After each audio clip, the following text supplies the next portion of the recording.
is saying there are particular things that you must do as a Christian that will engender a certain sense of happiness that only God can give. And so when we talk about real happiness, we're talking about a happiness that God supplies.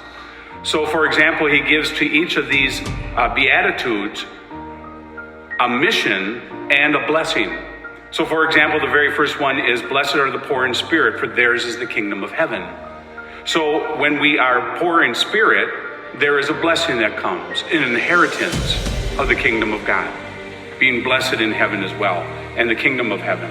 And so he goes through each of these Beatitudes and lays down the sense of happiness that only God can give.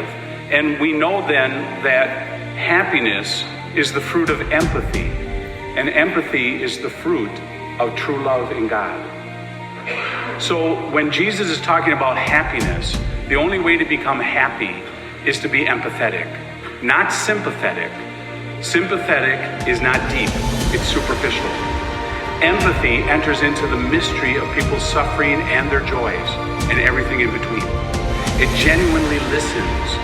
It genuinely has compassion in it. It genuinely feels. To have sympathy is surface. To have empathy is to move one's heart into the heart of another.